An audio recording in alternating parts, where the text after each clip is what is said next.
ಭಾರತ ಮತ್ತು ಪಾಕಿಸ್ತಾನದ ಯುದ್ಧ ಏನಿದೆ ಎಲ್ಲರನ್ನ ಕೂಡ ಬೆರಗು ಮೂಡಿಸಿತು. ಅದರಲ್ಲೂ ಕೂಡ ಪಾಕಿಸ್ತಾನದಿಂದ ಬಂದಂತಹ ಒಂದಷ್ಟು ಕ್ಷಿಪಣಿಗಳಾಗಿರ್ಬೋದು, ಡ್ರೋನ್ಸ್ ಆಗಿರ್ಬೋದು, ಅದನ್ನ ನಮ್ಮ ಆಕಾಶ ಕ್ಷಿಪಣಿ ಹೊಡೆದುಳಿಸಿದ್ದನ್ನ ಇವತ್ತಿಗೂ ಕೂಡ ಸಾಕಷ್ಟು ಜನ ನೆನೆಸ್ಕೊಳ್ತಾರೆ. ಜೊತೆಗೆ ಎಲ್ಲರೂ ಕೂಡ ಆಶ್ಚರ್ಯಚಕಿತರಾಗ್ತಾರೆ. ಹಾಗಾದ್ರೆ ಅದನ್ನ ಯಾವ ರೀತಿ ತಯಾರು ಮಾಡಿದ್ರು, ಅದರ ವಿಶೇಷತೆಗಳೇನು, ಏನ್ ಹೇಳ್ತಾರೆ ಅನ್ನುವಂಥದ್ದನ್ನ ನಾನೀಗ DRDO ಆದಂತಹ ಮಾಜಿ ವಿಜ್ಞಾನಿ ಡಾಕ್ಟರ್ ಪ್ರಹ್ಲಾದ್ ಸರ್ ಅವ್ರನ್ನ ಮಾತಾಡಿಸ್ತಾ ಹೋಗ್ತೀನಿ. ಹೇಗಿತ್ತು ಆಗಿನ ಇದು ಅನ್ನುವಂಥದ್ದನ್ನ. ಸರ್, ಈಗಾಗಲೇ ಪಾಕಿಸ್ತಾನ ಜೊತೆಗೆ ಭಾರತದ ಒಂದಷ್ಟು ಕದನವನ್ನ ನಾವು ನೋಡ್ತಾ ಇದ್ವಿ. ಸಾಕಷ್ಟು ಅಮಾಯಕ ಜೀವಗಳು ಕೂಡ ಬಲಿಯಾಯ್ತು ನಮ್ಮ ಇದರಲ್ಲಿ. ಹಾಗಾಗಿ ಏನ್ ಹೇಳ್ತೀರಾ? ಅದರಲ್ಲೂ ಕೂಡ ಆಕಾಶ ಕ್ಷಿಪಣಿ ಈಗ ಎಲ್ಲರ ಮೆಚ್ಚುಗೆ ಕೂಡ ಪಾತ್ರವಾಗ್ತಾ ಇದೆ. ಏನ್ ಹೇಳ್ತೀರಾ ಅಂತ? ಇವಾಗ ಒಂದು ಮೆಸೇಜ್ ಏನು ಬಂತು ಅಂದರೆ, ಈ ಆಕಾಶ ಕ್ಷಿಪಣಿ ಅದರ ಎಫೆಕ್ಟಿವ್ನೆಸ್ ಸರಿಯಾಗಿರೋದ್ರಿಂದ ಇಲ್ಲ ಅವರು ಕಳಿಸಿದ ವಿಮಾನ, ಕಳಿಸಿದ ದೊಡ್ಡ UAV ಅವೆಲ್ಲ ಅಲ್ಲೇ ನಾಶನ ಆಗಿ ನಮ್ಮ ಗಡಿ ದಾಟು ಈ ಕಡೆ ಬಂದಿಲ್ಲ. ಇದು ಒಂದು. ಅದು ನೀವು ಹೇಳಿದಾಗೆ ಅದರಿಂದ ನಮ್ಮ ತುಂಬ ಜನಗಳು ಸೇವ್ ಆದರೂ ಸೇಫ್ ಆಯಿತು. ಇದು ಒಂದು. ಇನ್ನೊಂದೇನಾಯಿತು ಅಂದರೆ, ಅವ್ರು ನೆಕ್ಸ್ಟು ಇನ್ನೊಂದು ಸಲ ಹಾರಿಸಬೇಕು ಅಂತ ಅಂದ್ಕೊಳ್ಳೋಕ್ಕೆ ಸಾಧ್ಯವೇ ಆಗಿಲ್ಲ. ಎಲ್ಲಿ ನಮ್ಮ ಏರ್ಕ್ರಾಫ್ಟ್ ತಿರ್ಗಾ ಬಿದ್ದೋಗುತ್ತೋ ಅಂದ್ಬಿಟ್ಟು ಅದೊಂಥರ ಡಿಟರೆಂಟ್ ಅಂತ. ಅಂದರೆ ಅವರು ಇನ್ನೊಂದು ಸಲ ಹಾರಿಸ್ಬೇಕಾಗಿ ವಿಮಾನ ಯೋಚನೆ ಮಾಡಿ ಬೇಡಪ್ಪ ಸಾರಿಸಿಬಿಟ್ಟು ಅಲ್ಲಿ ಪೈಲಟು ಸಾಯ್ತಾನೆ, ಏರ್ಕ್ರಾಫ್ಟು ಧ್ವಂಸ ಆಗುತ್ತೆ, ಯಾಕೆ ಎರಡು ಅಂತ ಸುಮ್ಮನೆ ಇರೋದು ವಾಸಿ ಅಂತ ಅವ್ರಿಗೆ ಬಂದ್ಬಿಟ್ಟು, ಅದಕ್ಕೆ ಅದೊಂದು ಮೇಜರ್ ಕಾರಣ ಏನಂದರೆ ಈ ಥರ ಇದರಿಂದ ಅದನ್ನು ಯುದ್ಧ ಒಂಥರ ನಿಲ್ಲಿಸಿದ್ರು ಪರವಾಗಿಲ್ಲ, ಬಟ್ ವಿಮಾನ ಕಳ್ಕೊಬಾರ್ದು ಅಂತ ಇತ್ತು. ಅದನ್ನು ಎರಡು ಇಂಪಾರ್ಟೆಂಟ್ ಆಯಿತು. ನಮಗೇನು ಅಂದರೆ, ನಾವು 20 ವರ್ಷ ಕಷ್ಟಪಟ್ಟು ಎಲ್ಲರೂ ಸೇರಿಕೊಂಡು ಮಾಡಿರುವಂಥ ಒಂದು ಕ್ಷಿಪಣಿ ಅನ್ನೋದು ಸಕ್ಸಸ್ಫುಲ್ಲಾಗಿ ಯೂಸ್ ಆಗಿದೆ. ಅದು ದೇಶಕ್ಕೆ ಉಪಯೋಗ ಆಗಿದೆ. ತುಂಬ ಸಂತೋಷ. ನಮಗೆ ನಮ್ಮ ತಂಡ ಅಂತೀವಿ, 1000 ಜನ scientist, men and women and technicians and support staff ಎಲ್ಲರೂ ತುಂಬ ಸಂತೋಷ ಆಯಿತು. ಸರ್, ಈಗಾಗಲೇ ತಯಾರಿಸುವಂತಹ ಸಂದರ್ಭದಲ್ಲಿ ಯಾವ ರೀತಿ ಸವಾಲುಗಳಿತ್ತು? ಯಾಕಂದ್ರೆ ಒಂದು ನಮ್ಮ ಭಾರತೀಯ ಸೇನೆಗೆ ಒಂದು ಸೇರ್ಪಡೆ ಆಗತ್ತೆ ಅಂತ ಅಂದ್ರೆ ಅದಕ್ಕೆ ಅದರದ್ದೇ ಆದಂತಹ ಒಂದಷ್ಟು ಪ್ರೋಸೆಸ್ ಇರುತ್ತೆ. ನೀವು ಕೂಡ ಅಷ್ಟೇ ಅದ್ರ ಬಗ್ಗೆ ಅಧ್ಯಯನ ಮಾಡಬೇಕು, ತುಂಬಾ ತಿಳ್ಕೊಬೇಕಾಗತ್ತೆ. ಆ ಒಂದು ಸವಾಲುಗಳು ಯಾವ ರೀತಿ ಇತ್ತು ನಿಮ್ಗೆ ಅನ್ನುವಂಥದ್ದು? ನಮ್ಗೆ ಇದ್ದು ನೀವು ಹೇಳಿ 2 ಸವಾಲು ಹೇಳಿದ್ರಿ. ಒಂದು ಟೆಕ್ನಿಕಲ್ ಸವಾಲು, ಯಾವ ರೀತಿ ಮಾಡಬೇಕು ವಿಮಾನ ಕ್ಷಿಪಣಿ ತಯಾರು, ಅದು ಒಂದು ಸವಾಲು. ಇನ್ನೊಂದು ಸವಾಲು, ಅವು ಹೇಗೆ ಅದನ್ನು ಯುದ್ಧಕ್ಕೆ ಉಪಯೋಗಿಸ್ತಾರೆ, ಆರ್ಮಿ ಏರ್ಫೋರ್ಸು, ಅದು ಸವಾಲು ಬೇರೆ. ಅದು ಡಿಫ್ರೆಂಟು. ಬಟ್ ನಮ್ಮದೇನು ಅಂದರೆ, as an engineer, as A scientist, ಈ ಮಾಡೋ ಅಂಥ ಒಂದು ಕ್ಷಿಪಣಿ ಇದೆಯಲ್ಲ, ಅದು ಪರ್ಫೆಕ್ಟಾಗಿರಬೇಕು. ಅದು ಏನು ಅದು ಹೇಗೆ ಮಾಡಬೇಕೋ, ಆರ್ಮಿ ಯಾವ ರೀತಿ ಬೇಕೋ, ಏರ್ಫೋರ್ಸ್ ಯಾವ ರೀತಿ ಬೇಕೋ ಅದೇ ರೀತಿ ನಾವು ಮಾಡಿ ತಯಾರು ಮಾಡಬೇಕು. ಅದು ನಮ್ಮ ಚಾಲೆಂಜು. ಅದನ್ನು ಯುದ್ಧಕ್ಕೆ ಹೋಗುತ್ತೆ ಅಂತ ನಾವು ಕನಸಲ್ಲೂ ನೆನೆಸಿರಲಿಲ್ಲ. ಈ ಥರ ಯುದ್ಧ ಒಂದು ದಿವಸ ಆಗುತ್ತೆ, ನಮ್ಮ ಕ್ಷಿಪಣಿ ಹೋಗುತ್ತೆ, ಯಾರ್ದೋ ಶತ್ರು ವಿಮಾನ ಹೊಡೆಯುತ್ತೆ, ಬೀಳ್ಸತ್ತೆ ಅಂತ ನಾವು ಅಂದ್ಕೊಂಡಿಲ್ಲ. ಅವಾಗ ನಾವು ಮಾಡಿರೋ ಕೇಪಬಿಲಿಟಿ ಇರುತ್ತೆ ಅಂತ ಮಾಡಿದ್ವಿ ಅಷ್ಟೇ. ಯುದ್ಧದ ವಿಷಯ ಯೋಚನೆ ಮಾಡಿರಲಿಲ್ಲ. ಆದರೆ ಆರ್ಮಿಯವ್ರ ಎಫರ್ಟ್ನವರು ಯೋಚನೆ ಮಾಡಿದ್ರು, ಇವರು ಕೊಡೋ ಅಂಥ ಕ್ಷಿಪಣಿ ನಾನು ಯಾವ ರೀತಿ ಉಪಯೋಗಿಸ್ಕೋಬೇಕು ಅವ್ರು ಯೋಚನೆ ಮಾಡಿದ್ರು. ಅವ್ರಿಗೆ ಅವ್ರ ತಾನೇ ಉಪಯೋಗ. ಆಮೇಲೆ ಯಾವ ರೀತಿ ತಯಾರು ಮಾಡಬೇಕು, ಯಾವ ರೀತಿ ಹಾರಿಸ್ಬೇಕು, ಯಾವ ರೀತಿ ground system, support system, radar system ಯಾವ ರೀತಿ ತರ್ಕೊಂಡು ಹೋಗ್ಬೇಕು. ಆಮೇಲೆ ಅದು ನಮ್ಮ ಹತ್ರ ಇರುತ್ತೆ 10 ವರ್ಷ, ಅದು ಯಾವ ರೀತಿ ಮೇಂಟೈನ್ ಮಾಡಬೇಕು ಅದು ಬೇರೆ ಇರುತ್ತಲ್ಲ. 10 ವರ್ಷ ನಮ್ಮ ಹತ್ರ ಇದ್ದರೆ ಅದನ್ನು ಪ್ರತಿ ತಿಂಗಳು ಅದನ್ನು ಟೆಸ್ಟ್ ಮಾಡಬೇಕು, ಫೈರ್ ಮಾಡಬೇಕು, ಅದು ಹೆಂಗೆ ಮಾಡಬೇಕು. ಆಮೇಲೆ ಒಂದು 4-5 ವರ್ಷ ಆದಮೇಲೆ ಅದು ಸ್ವಲ್ಪ ಹಳೇದಾಗುತ್ತೆ ಟೆಕ್ನಾಲಜಿ, ಹೊಸದು ಮಾಡಲಿಕ್ಕಾಗತ್ತಾ, ಅಪ್ಗ್ರೇಡ್ ಮಾಡಲಿಕ್ಕಾಗತ್ತಾ, ಇದೆಲ್ಲ ಅವರು ಯೋಚನೆ ಮಾಡ್ತಾರೆ. ನಾವು ಯೋಚನೆ ಮಾಡೋದು ಟೆಕ್ನಿಕಲ್, ಸೈಂಟಿಫಿಕ್ ಆ್ಯಂಡ್ ಟೆಕ್ನಿಕಲ್. ಇವಾಗ ಪ್ರಪಲ್ಷನ್ ಯಾವ ರೀತಿ ಮಾಡಬೇಕು, ಕಂಟ್ರೋಲ್ ಸಿಸ್ಟಮ್ ಯಾವ ರೀತಿ ಮಾಡಬೇಕು, ರೆಡಾರ್ ಹೆಂಗೆ ಮಾಡಬೇಕು ಅಂತ ನಾವು ಯೋಚನೆ ಮಾಡ್ತೀವಿ. ಅವರು ಅದನ್ನು ಹೇಗೆ ಮೇಂಟೈನ್ ಮಾಡಬೇಕು, ಯಾರು ಕೊಡ್ತಾರೆ ಸ್ಪೇರ್ ಪ್ರಾಡಕ್ಟ್, ಯಾರು ಕೊಡ್ತಾರೆ, ಯಾರು ಬಂದು ರಿಪೇರಿ ಮಾಡ್ತಾರೆ ಅಂತ ಅವ್ರು ಯೋಚನೆ ಆರ್ಮಿ ಅವ್ರು ಯೋಚನೆ ಮಾಡ್ತಾರೆ. ಸೊ ಇವೆರಡು ಸ್ಲೈಟ್ಲಿ ಬೇರೆ ಬೇರೆ. ನಾವು ಮಾಡಿದ್ದು ಫಸ್ಟ್ ಇದು ಮಾಡಿದ್ವಿ. ಆದರೆ ಅದು ಮಾಡಬೇಕಾದರೂ ನಾವು ಅದನ್ನು ಮನಸ್ಸಲ್ಲಿ ಇಟ್ಕೋಬೇಕು. ಒಂದು ದಿವಸ ಇದು 5 ವರ್ಷ ಆಗುತ್ತೆ, ಇದೇ ಸಾಫ್ಟ್ವೇರ್ ಇರುತ್ತಾ, ಸಾಫ್ಟ್ವೇರ್ ಚೇಂಜ್. ಇವಾಗ ನೀವೇ ನೋಡಿದ್ರಿ, ಮೊಬೈಲ್ ತೊಗೊಂಡ್ರೆ 1 ವರ್ಷ ಒಳಗೆ ಆದಾಗಲೇ ಡಬ್ಬ ಆಗಿಬಿಡುತ್ತೆ. ಅಯ್ಯೋ ಯಾಕೆ ಬೇಕಾ ಹೊಸ ತೊಗೊಂಡ್ಬಿಡ್ತಾರೆ. ಅದೇ ಥರ ಆರ್ಮಿ ಹಾಗೆ ಮಾಡೋಕ್ಕಾಗಲ್ಲ. ಅವರು ಒಂದು ಮಿಸೈಲ್ ಎಷ್ಟು ಕಷ್ಟಪಟ್ಟು ನಾವು ಮಾಡಿದ್ದೀವಿ, 15 ವರ್ಷ ಮಾಡಿದ್ದೀವಿ, 100 ಕೋಟಿ ಖರ್ಚು ಮಾಡಿದ್ದೀವಿ, ಅದು ಸುಮ್ಮನೆ ಅದು ತೆಗೆದ್ಬಿಟ್ಟು ಹೊಸ ತೊಗೊಳಕ್ಕಾಗಲ್ಲ. ಅವ್ರ ಹತ್ರ ಒಂದೊಂದು ನಾವು ಮಾಡಿರುವಂಥ ಕ್ಷಿಪಣಿಗಳು ಅವ್ರ ಹತ್ರ 30-40 ವರ್ಷ ಇರುತ್ತೆ. 30-40 ವರ್ಷ ಇರ್ಬೇಕಾದ್ರೆ ಅವ್ರು ಒಂದನ್ನೇ ಇಟ್ಕೊಂಡಿರೋಕ್ಕೆ ಸಾಧ್ಯ ಇಲ್ಲ. ಅದನ್ನು ಮಧ್ಯ ಅಪ್ಗ್ರೇಡೇಷನ್ ಮಾಡಬೇಕು. ಎಲ್ಲ ಪ್ರಪಂಚ ಎಲ್ಲರೂ ಮಾಡ್ತಾರೆ, ನಾವು ಅಂತ ಎಲ್ಲರೂ every 5 years or every 10 years ನಾವೇ ಹೋಗಿ DRDO ಹೋಗಿ ಅದನ್ನು ಅಪ್ಗ್ರೇಡ್ ಮಾಡ್ತೀವಿ, ಅದನ್ನು ಪ್ರೊಡಕ್ಷನ್ ಕೊಡ್ತೀವಿ. ಏನೇನು ಸಾಫ್ಟ್ವೇರ್ ಮಾಡಬೇಕು ಅದನ್ನು ಸಹಿತ ನಾವು ಗಮನದಲ್ಲಿ ಇಟ್ಕೊಂಡೇ ನಾವು ತಯಾರು ಮಾಡಿದ್ವಿ. ಅದು ಇಟ್ಕೊಂಡು ಮಾಡಿದ್ವಿ. ಅದೆಲ್ಲ ನಮ್ಮಲ್ಲಿ ಅದು ಪ್ರೊಸೀಜರು ಕೊಟ್ಟಿದ್ವಿ, ಡಾಕ್ಯುಮೆಂಟು ಕೊಟ್ಟಿದ್ವಿ. ಆಮೇಲೆ ಒಂದು ಟೀಮ್ ಇರುತ್ತೆ. ಇವಾಗ ಹೈದರಾಬಾದಲ್ಲಿ ಒಂದು ಟೀಮ್ ಇದೆ. ಅವ್ರಿಗೇನು ಅವ್ರ ಟೀಮ್ಗೆ ಏನು ರೆಸ್ಪಾನ್ಸಿಬಿಲಿಟಿ ಅಂದರೆ ಯಾವ ರೀತಿ ಅದನ್ನು ಪ್ರಾಡಕ್ಟ್ ಇಂಪ್ರೂವ್ಮೆಂಟ್ ಮಾಡ್ಬೋದು, ಸಪೋರ್ಟ್ ಮಾಡ್ಬೋದು, ಅದು ಅವ್ರಿಗೆ ಕೊಟ್ಟಿದೆ. ಸೊ ನಾವು ಆ ರೀತಿ ಮಾಡಿ ಕೊಟ್ಟಿರೋದ್ರಿಂದ ಮೇಕ್ ಇನ್ ಇಂಡಿಯಾ, ನಮ್ಮ ಸ್ವದೇಶಿ.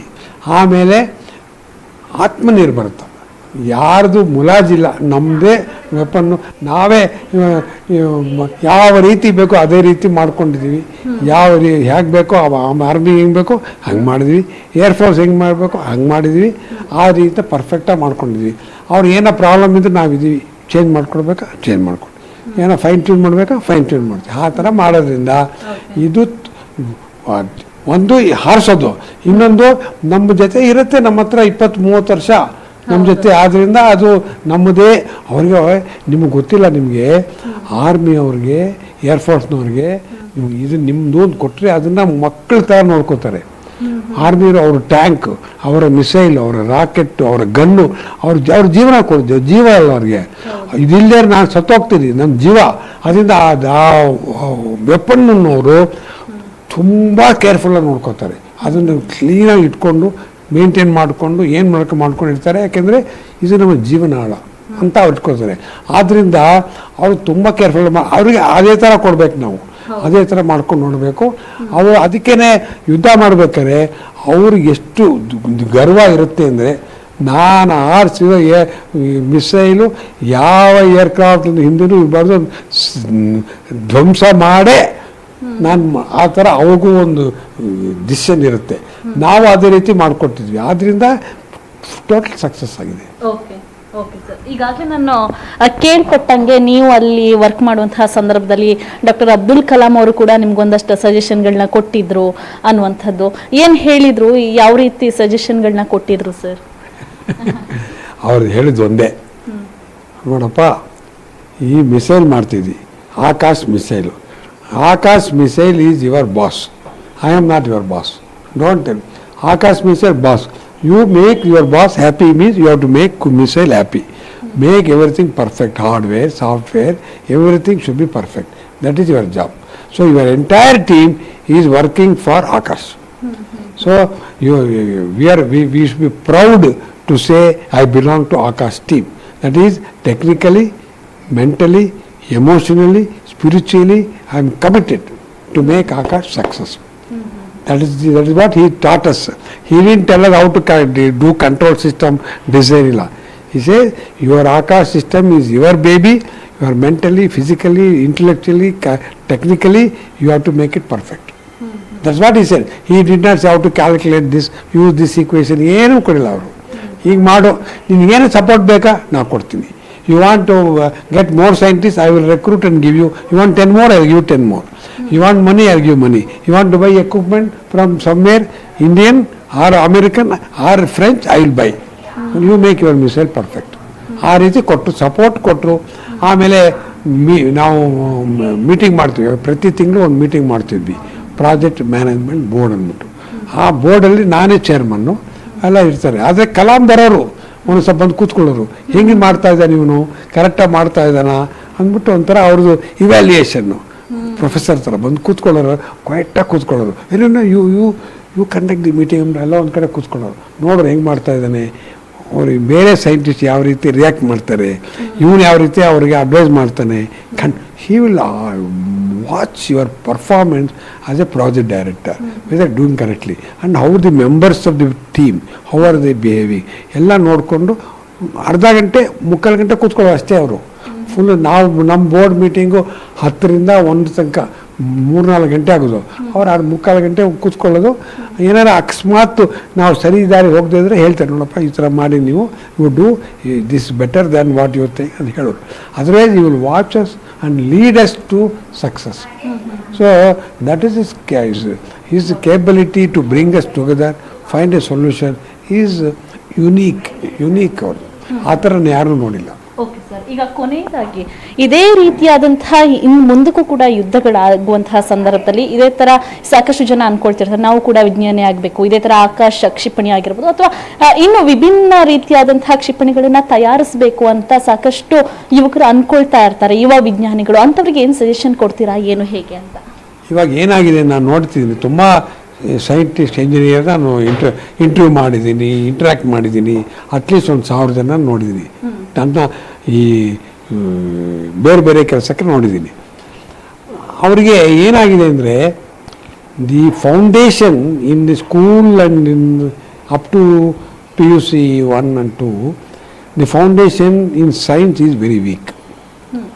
ಅವರಿಗೆ ಫೌಂಡೇಶನ್ ಸರಿ ಇಲ್ಲ. ಮೊದಲು ನಮಗೆಲ್ಲ ತುಂಬ ಹೇಳ್ಕೊಡೋರು.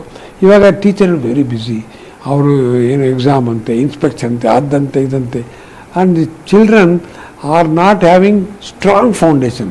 ನಾನು ಹೇಳ್ತಿರೋದು ಅಂದರೆ ನೀವು ದಯವಿಟ್ಟು ಸೈಂಟಿಫಿಕ್ ಫೌಂಡೇಶನನ್ನು ನೀವು ಇಂಪಾರ್ಟೆನ್ಸ್ ಕೊಡಿ. ನೀವು ಇನ್ಕ್ವಿಸಿಟಿವ್ನೆಸ್ಸು, ಕ್ಯೂರಿಯಾಸಿಟಿ, ಸೈಂಟಿಫಿಕ್ ಥಿಂಕಿಂಗ್ ಅದಿದ್ದರೆ ಏನು ಬೇಕಾದ್ರೆ ಮಾಡ್ಬೋದು. ಟೀಮ್ ವರ್ಕ್ ಮಾಡಬೇಕು. ಆಮೇಲೆ ಒಬ್ಬರೇ ಏನು ಮಾಡೋದು, one man cannot make aircraft, cannot make a missile. You have to have a team of 100. ನಮ್ಮ ವಿಷಯಕ್ಕೆ 1000 ಜನ ಕೆಲಸ ಮಾಡಿದ್ದಾರೆ. ಅದು ಎಲ್ಲಿ 10 ಸಿಟಿ ಒಳಗೆ ಆಲ್ ಓವರ್ ಇಂಡಿಯಾ ಮಾಡಿದ್ದಾರೆ. 1000 ಜನ ಗಂಡಸರು, ಹೆಂಗಸರು, ಚಿಕ್ಕವರು, ವಯಸ್ಸಾದವರು ಎಲ್ಲರಿದ್ದಾರೆ. But they are have one goal, Akash should be success ಅಷ್ಟೇ. ಆ 1000 ಜನ ಒಂದೇ ಒಂದು ಗೋಲ್ ಇಟ್ಕೊಂಡು ಮಾಡೋಕ್ಕೆ ಯಾವ ರೀತಿ ಮಾಡಬೇಕು ಅದು ನನ್ನ ಜವಾಬ್ದಾರಿ. ಅದನ್ನೇ ನಾನು ಕಲ್ತಿದ್ದು ಕಲಾಮಿಂದ. ಇನ್ನೇನು ಇದೇ ಕಲ್ತಿದ್ದು, ಯಾವ ರೀತಿ ಮಾಡಬೇಕು. It's a good lesson I learn. He was my role model, he was my mentor, he was my elder brother, everything there. Sir, ಈಗ ಒಟ್ಟಾರೆಯಾಗಿ ತಯಾರಿಸಿದಂತಹ ಆಕಾಶ ಕ್ಷಿಪಣಿ ಏನಿದೆ, ಒಂಥರ ಮಗು ಥರ ಅದನ್ನು ಕೂಡ ನೀವು ಸಾಕಿರ್ತೀರಾ. ಒಂದೊಂದು ಇದನ್ನ ಮಾಡಬೇಕು ಅಂದ್ರೂ ಅಷ್ಟೇ ಕಷ್ಟಪಟ್ಟಿರ್ತೀರಾ. ಈ ರೀತಿ ನಮ್ಮ ಭಾರತೀಯ ಸೇನೆ ಅದನ್ನ ಬಳಸ್ಕೊಳ್ತು ಅಂತ ಅನ್ಬೇಕಾದ್ರೆ, ನೀವು ಇಲ್ಲಿಂದ ನೋಡ್ಬೇಕಾದ್ರೆ ಎಷ್ಟು ಖುಷಿ ಆಗತ್ತೆ ಸರ್ ಅಂತ. ತುಂಬ ಸಂತೋಷ ಆಗುತ್ತೆ ನಮಗೆ. ಇದು ಹೇಳ್ತೀರಿ, ಬರೀ ರಿಪಬ್ಲಿಕ್ ಡೇ ಪೆರೇಡ್ ಒಳಗೆ ನಮ್ಮದು ಆಕಾಶ ಒಂದು ವೆಹಿಕಲ್ಲು, ಅದ್ರ ಮೇಲೆ 3 ಮಿಸೈಲ್ ಇರುತ್ತೆ, ಅದ್ರ ಹಿಂದೆ ಒಂದು ರಡಾರ್ ಇರುತ್ತೆ. ಅದು ನೋಡಿದ್ರೆ ಮೈ ಜುಂಬು ಅನ್ನೋದು. ನೋಡಿದ್ಯಾ ನಾನು ಮಾಡಿದ್ದು ಯಾವ ಕಂಡೀಷನಿಗೆ ಬಂದಿದೆ. ಆರ್ಮಿನ ಅದನ್ನು ಲಕ್ಕ ಮಾಲಿಶ್ ಮಾಡಿ ಹೊಳೆದು ಫಳ ಫಳ ಫಳ ಅಂತ ತೋರಿಸ್ತಾರೆ. ನಾವು ಹೆಂಗೆ ನೋಡಿದ್ರಲ್ಲ ಹಬ್ಬ ಅವರು ತುಂಬ ಅದು ನೋಡಿದ್ರೆ ಮೈ ಜುಂಬು ಅನ್ನೋದು. ಆ ರೀತಿ ಇರೋದು ನಾವು. ಅದು ಯುದ್ಧದಲ್ಲಿ ಕೆಲಸ ಮಾಡಿ ಅಂದರೆ you can imagine, I cannot even express my feelings. It becomes emotional, ಏನು ಹೇಳಕ್ಕೆ ಸಾಧ್ಯ ಇಲ್ಲ. ಆಲ್ಮೋಸ್ಟ್ ತುಂಬ ಜನ ಹೇಳಿದರು, ಯಪ್ಪ ಕಣ್ಣಲ್ಲಿ ನೀರೇ ಬಂದ್ಬಿಡ್ತು ನನಗೆ ನೋಡಿ ಅಂದ್ಬಿಟ್ಟು. ಆ ರೀತಿ ಆಗುತ್ತೆ. It is so you have seen no when you see your small child does something which you cannot imagine. ಅದೊಂಥರ ಇದು ಆನಂದ ಬಾಷ್ಪ ಅಂತಾರಲ್ಲ, ಅದಾಗುತ್ತೆ. ಹಂಗಾಗುತ್ತೆ ನಮಗೆ. I was very happy. It's my greatest day in my life, happiest day in my life when saw that this has performed well and people are happy. And people like you have come to ask me what happened. It gives me more happiness than what I got when I got my Padma award. Okay sir, thank you sir. Thank you. ನಿಮ್ಮ ಹೆಸರೇನು? ವರ್ಷಿತಾ. ವರ್ಷಿತಾ. ಒಟ್ಟಾರೆಯಾಗಿ ಇದಿಷ್ಟು Pralhad sir ಅವರು ಹೇಳ್ತಿರುವಂತಹ ಮಾತು ಅಂದ್ರೆ, ಒಂದು ರೀತಿಯಾಗಿ ಮಗುವಂತೆ ಒಂದು ತಯಾರಿಸಿದಂತಹ ಆಕಾಶ ಕ್ಷಿಪಣಿ ಈ ಮಟ್ಟಿಗೆ ಒಂದು ಸಕ್ಸಸ್ ಅನ್ನ ತಂದ್ಕೊಡುತ್ತೆ, ಜೊತೆಗೆ ಭಾರತೀಯ ಸೇನೆಗೆ ಸಪೋರ್ಟ್ ಆಗಿ ನಿಲ್ಲುತ್ತೆ ಅಂತ ಅಂದ್ರೆ ಇದಕ್ಕಿಂತ ಸಂತೋಷದ ವಿಚಾರ ನಿಜಕ್ಕೂ ಬೇರೆ ಇಲ್ಲ ಅಂತ ಅನ್ಸುತ್ತೆ. ಹಾಗಾಗಿ ಇದೇ ರೀತಿಯಾದಂತಹ ಒಂದಷ್ಟು ಕ್ಷಿಪಣಿಗಳು ಇನ್ನೂ ಕೂಡ ಭಾರತೀಯ ಸೇನೆ ಸೇರ್ಲಿ ಅನ್ನೋದೇ ಪವರ್ ಟಿವಿ ಆಶಯ. ಕ್ಯಾಮರಾ ಪರ್ಸನ್ ಶ್ರೀಹರಿ ಜೊತೆ ವರ್ಷಿತಾ ತಾಕೇರಿ, ಪವರ್ ಟಿವಿ, ಬೆಂಗಳೂರು.